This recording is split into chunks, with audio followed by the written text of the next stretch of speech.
उम्मीद है मोदी जी किसी दिन रात को 8 बजे आएंगे। मित्रों, आज रात 12 बजे के बाद आपकी पुरानी शादियां लीगल टेंडर नहीं रही। कितना खुश हो गए आप लोग। देखिए, खुशी जो बहुत हो जाइए। पीछे तो वो नेताजी बहुत हंस रहे हैं। सर, आप तो बहुत खुश हो जाए, लेकिन एक बात मत भूलिए, वो मोदी जी 1000 रुपए का लेके 2000 का लौटाया था। आप 40 साल की जमा करवाने जाओ, 80 साल की थमा देंगे। बीबी लेके जाओगे, दादी लेके लौटोगे। हमारा देश बहुत ही अद्भुत है। मैंने अखबार में विज्ञापन देखा, घर बैठे मिठाई मंगवाइए। मैंने कहा ये पिज्जा बर्गर तो खूब मंगाया है, मिठाई कैसे मंगवाएंगे? तो मैंने अखबार में दिए हुए नंबर पर कॉल किया। उधर से कंप्यूटर रिकॉर्डेड आवाज आने लग गई। बोले जी नमस्कार, अग्रवाल स्वीट कॉर्नर में आपका हार्दिक स्वागत है। मिठाई लेने के लिए 1 दवाइए, चाट पापड़ी के लिए 2 दवाइए, गजक नमकीन के लिए 3 दवाइए, गोलगप्पों के लिए 4 दवाइए। मुझे मिठाई चाहिए तो सब कुछ एक दुकान पर मिलती है। मैंने 1 दवा दिया। लड्डू लेने के लिए 1 दवाइए, बर्फी लेने के लिए 2 दवाइए, जलेबी लेने के लिए 3 दवाइए, रसगुल्ले लेने के लिए 4। मुझे लड्डू चाहिए तो मैंने 1 दवा दिया। बेसन के लड्डू लेने के लिए 1 दवाई, मोतीचूर के लड्डू लेने के लिए 2 दवाइए, गोंद के लड्डू लेने के लिए 3 दवाइए, तिल के लड्डू लेने के लिए 4 दवाइए। मुझे बेसन का चाहिए था, मैंने फिर 1 दवा दिया। 1 किलो लेने के लिए 1 दवा, 2 किलो लेने के लिए 2 दवाइए, 3 किलो लेने के लिए 3, 100 किलो लेने के लिए 4। 1 दवाना था, गलती से 4 दब गया। मैंने वही किया जो आप लोग करते, तुरंत ही फोन काट दिया। 1 मिनट बाद ही कॉल बैक आ गई। बोले जी नमस्कार, हम अग्रवाल स्वीट कॉर्नर से बोल रहे हैं। आपके यहाँ से 100 किलो बेसन के लड्डू का ऑर्डर आया है। मिठाई किस पते पर भिजवानी है? मैंने कहा अरे तो फंस गया। लेकिन बिहारी आदमी फंसता नहीं, फंसाता भी नहीं है, बीच का रास्ता निकालता है। बोले जी जल्दी बताइए, आपके यहाँ से 100 किलो बेसन के लड्डू का ऑर्डर आया है, मिठाई किस पते पर भिजवानी है? मैंने कहा देखो भाई, ये फोन किसने किया मुझे तो पता नहीं। घर में हम 9 भाई हैं। सबसे बड़े वाले से बात करने के लिए 1 दवाई, उससे छोटे से बात करने के लिए 2 दवाई, उससे छोटे से बात करने के लिए 3 दवाई। और जब तक असली वाला ना मिल जाए तब तक दबाते जाइए, दबाते जाइए। आप लोग जोरदार तालियां बजाइए। बहुत नीक सा अहाँ सब सुन रहल छी। बीच बीच में मैंने इतना है कि मैथिलियों में किछ सुनावित रहब और कुछ अहाँ के हिंदी में सुनावित रहब। जे सीटी बजा रहल छी शांत बजाओ। अगर हमरा देख के अहाँ के सीटी बजबा पड़त तो अहाँ के आँख और कुंडली दोनों चेक करवा पड़ेगा। जो कपारे खराब है तो जो हमरा देख के सीटी बजा। लेकिन यहाँ सब कईयों ने मानी छी मिथिला के। सर मैं आपको बताऊं सर, मिथिला के लोग बड़े ही अद्भुत हैं। मतलब हम लोग खाने पीने के लिए पूरी दुनिया में जाने जाते हैं। मिथिला के लोग जब एक बार खाना शुरू करते हैं तो उनको भगवान ही रोक सकता है और कोई रोक नहीं सकता। हम लोग उस अवसर पर भी खा लेते हैं जहाँ पर कोई खाना पसंद नहीं करता। किसी भी काम में बस खाने पे आप किसी भी मिथिला के आदमी को बुला लीजिए। ये लाइट बार बार आ जा रही है, इसको थोड़ी देर के लिए ठीक कर दो। मैं 4 लाइनें आप लोगों को सुनाता हूँ। मुझे 10 मिनट आप लोगों को सुनाऊंगा। 15 मिनट बाद ये बात मैं आप लोगों को दोबारा बताऊंगा। आइए हमारे कलाकार आए हैं, एक बार सर के लिए तालियां बजाइए। यहाँ से खड़े होकर के सर आते जाते लोगों को देखो तो बिल्कुल ऐसी लगता है जैसे 26 जनवरी के परेड की सलामी ले रहा है। 2 लोग इधर से जाएंगे, फिर इधर से जाएंगे। कई लोग तो ऐसे हैं जिनके 4-5 फेरे इसी चक्कर में हो गए हैं। थोड़ी देर बाद उनके 7-8 फेरे भी हो जाएंगे। मैं 4 लाइनें आपको सुनाता हूँ अपने चिर परिचित अंदाज में और आप लोगों से जुड़ने का पूरा प्रयास करता हूँ। बहुत अच्छा आप लोग सुन रहे हैं। पूरी दुनिया में न जाने कितने देशों में मैं गया, सारी जगह गया, लेकिन यहाँ पर आने का, अपने घर में आने का सुख ही कुछ और है। बड़े बड़े मंचों को मैंने 1-1 लाख 2-2 लाख लोग हैं, लेकिन यहाँ पर जो 5-7 हज़ार की पब्लिक है, ये सारी पब्लिक मेरे लिए बिल्कुल ऐसे ही है जैसे मैं ईश्वर के दर्शन कर रहा हूँ, भगवान के दर्शन कर रहा हूँ। आप सब मेरे घर के लोग हैं। किसी भी दुनिया के किसी भी मंच पर चला जाता हूँ ना तो मुझे घबराहट होती है, ना मुझे अपनी बात कहने में कोई किसी तरह का कोई मन में कोई बात आती है। लेकिन न जाने क्यों अपने घर में होते हुए मैं थोड़ा सा भावुक हो गया हूँ। सर मैंने पिछले दिनों मोदी जी से पूछा, मैंने कहा मोदी जी आपकी नीयत क्या है? दोस्तों बात समझ में आ जाए तो एक एक व्यक्ति को आनंद आ जाएगा। मैंने पूछा मोदी जी आपकी नीयत क्या है? मोदी जी बोले मेरी नीयत पाक साफ है।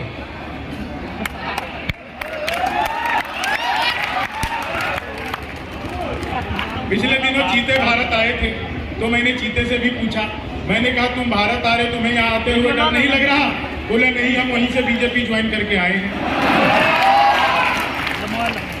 जीते सर उन्हीं के लिए लाए गए थे जो ईडी से बच जाते। मैं सच बता रहा हूँ, पिछले दिनों में एक चीज आपको और बताऊं, एक आदमी मिला, बोला यार ये मोदी जब से आया है देश 500 साल पीछे चला गया। मैंने कहा योगी को आने दे, त्रेता युग में ले जाए।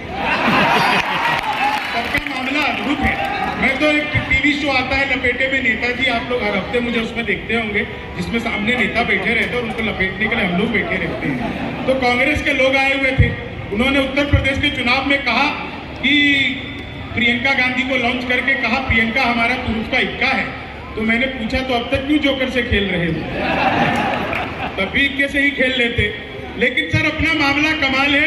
4 लाइनें आपको अपने अंदाज में सुनाता हूं और उसके बाद आप लोग जैसा जुड़ना चाहेंगे। मैं तो हास्य का कवि हूं। एक कविता विशेष आप लोगों के लिए लिख करके लाया हूं कि बिहार का आदमी जहां कहीं भी जाता है वहां पर आनंद में रहता है, मस्ती में रहता है। बिहार के आदमी को दुनिया में एक चीज दोस्तों और बताऊं, आप लोग आंकड़े उठा करके देख लीजिएगा, तमाम प्रशासन के लोग यहाँ पर बैठे हैं। एक तो बहुत धन्यवाद करता हूँ सर आपका, बहुत ही दिल से सभी लोगों का, कि आपने कला और संस्कृति को इतना आगे बढ़ाने के लिए इतना बड़ा महोत्सव मधुबनी में मिथिला महोत्सव करवाया। ये बहुत बड़ी बात है सर। कला संस्कृति बची रहेगी तो ही हमारा संस्कार, सभ्यता और हमारा समाज बचा रहेगा। और अगर प्रशासन और शासन कला संस्कृति से जुड़ जाए तो इससे बड़ी और बात कुछ हो ही नहीं सकती। मैं आदरणीय डीएम साहब का, आदरणीय सीपी साहब का, एसपी साहब का, एसडीएम साहब का, बस मुझे सर एसडीएम साहब का नाम मालूम है, अश्विनी जी, इसलिए सर आपका नाम लेकर धन्यवाद करता हूं। विशाल जी ने मुझे एक कार्यक्रम में पहले बुलाया था, इसलिए उनका भी नाम याद है, डीडीसी साहब, तो उनका भी मैं नाम लेकर धन्यवाद करता हूं। सर आप लोगों का नाम मुझे ध्यान नहीं है, आप लोगों ने पहली बार बुलाया, अगली बार बुलाओगे तो मैं आप लोगों का नाम लेकर धन्यवाद करूंगा। नहीं सर देखो, जीवन में हंसी से बड़ी और कोई चीज नहीं होती। और मैं तो महिलाओं को सच में प्रणाम कर लेता हूँ सर। मैं ट्रेन में बैठा हुआ था, 4-5 महिलाएं लगी हुई थी। मैंने कहा बहन जी क्या कर रही हो? बोली भाई साहब ऐसा करने से नए बाल उठते, काले होते, घने लंबे बड़े होते, आप भी करो। दूसरी भी कर रही थी। मैंने कहा बहन जी क्या कर रही हो? बोली ऐसा करने से नए बाल उठते, काले घने लंबे बड़े होते, आप भी करो। तीसरी भी कर रही थी। मैंने कहा बहन जी क्या कर रही हो? बोली ऐसा करने से नए बाल उठते, काले घने लंबे बड़े होते, आप भी करो। चौथी कटनी कुछ नहीं कर रही थी, मुंह पर रुमाल रख के बैठी हुई थी, हाथ भी पीछे। मैंने कहा बहन जी आप क्यों नहीं कर रही? ऐसे वाली भाई साहब करती थी, छोड़ दिया। मैंने कहा क्यों छोड़ दिया? बोली जी 2 साल ज्यादा कर लिया, मुझे निकल आई। तो हर चीज का इफेक्ट और साइड इफेक्ट होता है। सर मैं तो इनका महिलाओं का आज आपको एक बहुत बारीक बात बताना चाहता हूं। हमारे देश में अश्विनी सर आज तक शाम को 7 बजे से लेकर रात को 9 बजे तक एक भी महिला नहीं मरी। मैं सच बता रहा हूं आपको। यमदूत अगर इनके प्राण लेने भी आया तो इनके साथ टीवी सीरियल देखने बैठे। जब वही टाइम है जब हमारे घरों में टीवी सीरियल, घर तोड़ू सीरियल चल रहे होते हैं। टीवी सीरियल में देखो इसका रिश्ता उससे, उसका रिश्ता उससे, उसका रिश्ता उससे, और सीरियल का नाम होता है पवित्र रिश्ता। फिर उन रिश्ते से जो पैदा होते हैं पता नहीं चलता वो किसका चाचा है, कौन किसका भतीजा है, कौन किसकी पत्नी है, कौन किसकी ननद है। फिर उसी का नाम हो जाता है टीवी सीरियल का ये रिश्ता क्या कहलाता है। ये आप महिलाओं के साथ कुछ नहीं कर सकते सर।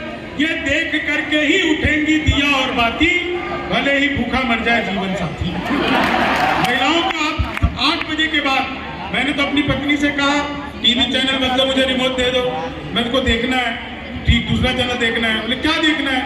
बस इतना सुनते सर मैं खामोश होगा, मैं कुछ बोल नहीं पाया। मैंने कहा जो तुम देखोगी बस वही देखना है।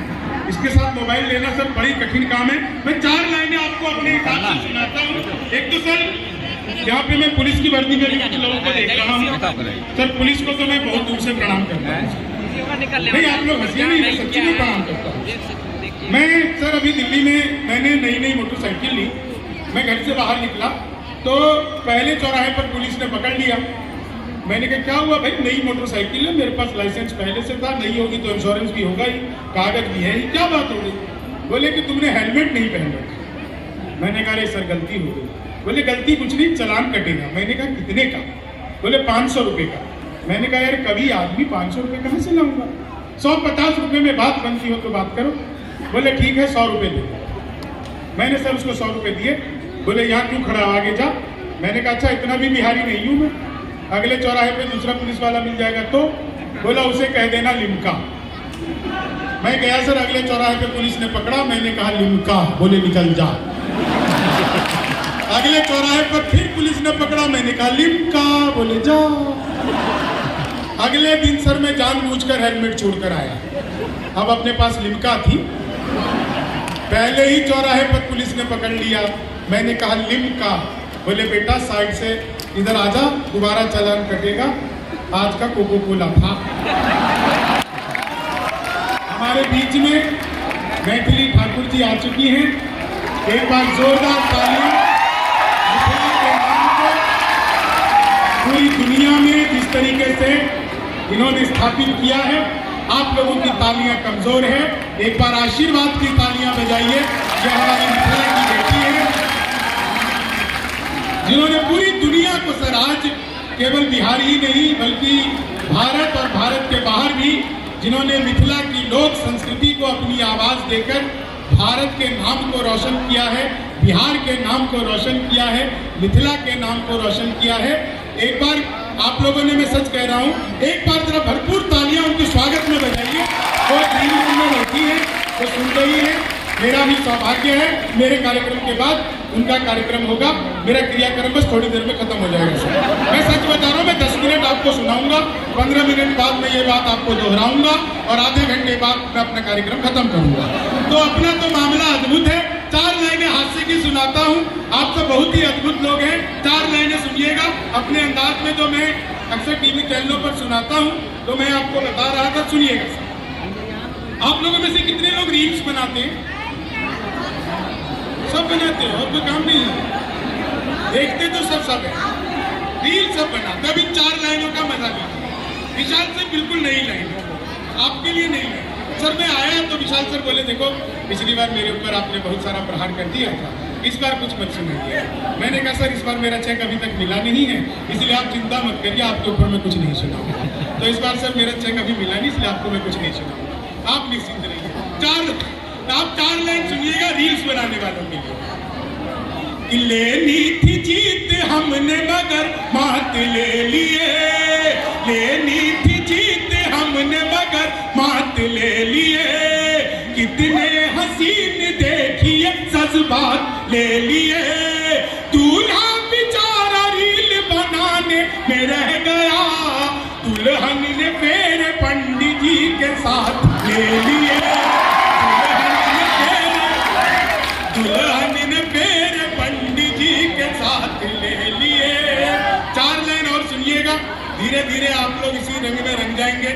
आप लोगों को याद होगा उत्तर प्रदेश में जब योगी जी की सरकार बनी तो पहला काम किया था एंटी रोमियो, जैसे जूलियट की गलती ना हो, आधार कार्ड मिलवा के पीटे जा रहे थे। उससे पहले 4 लाइनें, मैं मिथिला की धरती पर हूँ, बिहार की धरती पर हूँ, बिहार की तरफ से 4 लाइनों में आतंकवादी देश पाकिस्तान को अगर मैं निपटा दूं, लोग कहते हैं कि पाकिस्तान को उड़ाने के लिए राफेल ले आओ, बम फोड़ दो। सर मैं 4 लाइनों में यहीं से खड़े खड़े पाकिस्तान को निपटा दूंगा और आप सबको आनंद आ जाएगा। देते हैं जब जवाब तो 2 ठूक देते हैं, देते हैं जब जवाब तो 2 ठूक देते हैं, आ जाए जो अपनी पे भी गुल फूक देते हैं, जितने की दाल रोटी दुखाता है पाक सुन, उतने बिहारी खैनी खा के थूक देते, उतने बिहारी खैनी खा के थूक देते। उत्तर प्रदेश में योगी जी की सरकार बनी, पहला काम किया एंटी रोमियो, जैसे जूलियट की गलती ना हो, आधार कार्ड मिलवा के पीटे गए।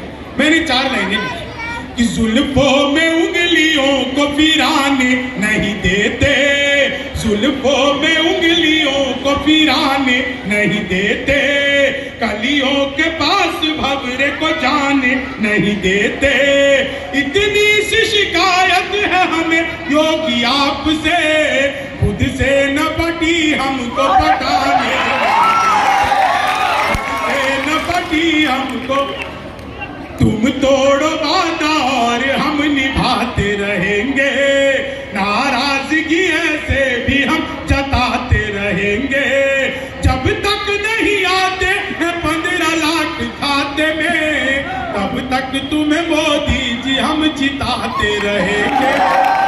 तो हार गया तो कौन देगा? तब तक चीनी को जमा करके फिर से गन्ना बना दूं, मैं तो अद्भुत ही कभी हूँ, क्लास में अध्यापक आ गए, बोले कौन बेवकूफ है, खड़ा हो जाए, तो मैं ही खड़ा हो गया। बोले तुम बेवकूफ हो, मैंने कहा नहीं सर, आप अकेले खड़े अच्छे नहीं चीनी को जमा करके।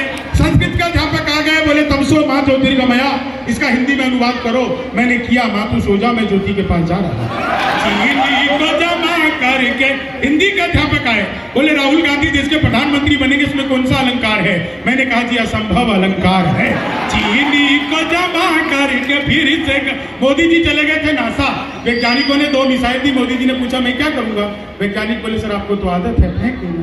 चीनी को जमा करके फिर सर हिंदी के अध्यापक ने फिर पूछ लिया, बोले लड़की में बड़ी की मात्रा आएगी कि छोटी की? मैंने कहा पहले लड़की दिखाओ, लड़की बड़ी हुई तो बड़ी की, छोटी हुई तो भी बड़ी की, हमें तो लड़की देखने से चीनी को जमा कर। हिंदी वाले ने फिर पूछा, बोले माल्यार्पण किसे कहते हैं? मैंने कहा जब सरकार हमारी सारी संपत्ति इकट्ठा करके माल्या को अर्पित कर दे तो उसे माल्यार्पण कहते हैं। चीनी सर गणित वाला आ गया, बोले मैंने तुम्हारे पिताजी को 2000 रुपए 6% ब्याज पर 10 दिन के लिए दिए, तो 10 दिन बाद कितना लौट आएंगे? मैंने कहा वो नहीं लौट आएंगे। बोले क्यों, तुम्हारे पिताजी गणित नहीं जानते? मैंने कहा जी आप मेरे पिताजी को नहीं जानते, आज तक एक का नहीं लौटा। चीनी को जमा कर। गणित वाले ने फिर पूछ लिया, बोले एक्स की वैल्यू बताओ। मैंने कहा जो हमें छोड़कर चली गई, हमारी नजरों में उसकी कोई वैल्यू नहीं। इस बात पे कोने में बैठे बाबा भी मुस्कुरा दिए। बाबा आपको एक्स की वैल्यू पता है? हालांकि इस उम्र तक आते आते आदमी को डबल एक्स की वैल्यू भी पता चलता है, लेकिन बाबा तो एक्स की वैल्यू पर ही मुस्कुरा दिए। चीनी को मैं सच बता रहा हूँ सर, बिहार के लोग अद्भुत होते हैं, इसमें कोई दो राय नहीं है। मैं इलेक्ट्रॉनिक शॉप पर गया, मैंने पूछा टीवी कितने का दे रहे हो? बोला बिहारियों को टीवी नहीं देते। मैंने कहा तुझे कैसे पता लगा? बोला बेटा जैसे तुम टीवी कह रहे हो वो माइक्रोवेव, टीवी को माइक्रोवेव बताने का कॉन्फिडेंस हमारे पास ही है, दुनिया में ये कॉन्फिडेंस और किसी के पास ही नहीं है। इतने नजदीक से फोटो खींच रहे हो, देखो फोटो तो 1 सेकंड में खींची जा सकती है, लेकिन इमेज बनाने में जिंदगी बीत जाती है। आदमी को इमेज बनाने पर काम करना चाहिए। और इन फोटोग्राफर को सब शादी ब्याह में देखा करो, ये दूल्हे का फोटो दूर से खींचते हैं, दुल्हन के पास जाते हैं, क्लोजअप बनाते हैं। नहीं सच बता रहा हूँ, इनसे कोई पूछे भाई ये क्या कर रहे हो? बोले आप बीच में मत पड़ो, मैं लड़की को अपने हिसाब से सेट कर रहा हूँ। बोले भैया तुम लड़की को सेट कर लोगे तो दूल्हा क्या करेगा? लेकिन ये लोग मानते नहीं है। एक बात आपको, बहुत ही गूढ़ बात मैं आपको बता रहा हूँ, बड़ा होकर फोटोग्राफर वही बनता है जिसको बचपन से दूसरों के घरों में ताक झांक करने की आदत है, वही बड़ा होकर फोटोग्राफर बनता है। आप लोग जी, मैं समय की अपनी सीमाएं हैं मेरे पास, हालांकि अभी बहुत समय है, मैं 10 मिनट आपको सुनाऊंगा, 15 मिनट बाद मैं आपको यही बात बताऊंगा, आधे घंटे तक मेरा कार्यक्रम और चलेगा, तो आप लोग बिल्कुल निश्चिंत रहें। मैं आपको 8-10 कविताएं सुनाऊंगा, अच्छी लगी तो ठीक, नहीं तो 15-20 और सुनाऊंगा। जब तक आपको अच्छी ना लग जाए तब तक मैं आपको सुनाता ही रहूंगा। आप बिल्कुल निश्चिंत रहिए, बिल्कुल आप लोग बहुत आनंद से सुनिए।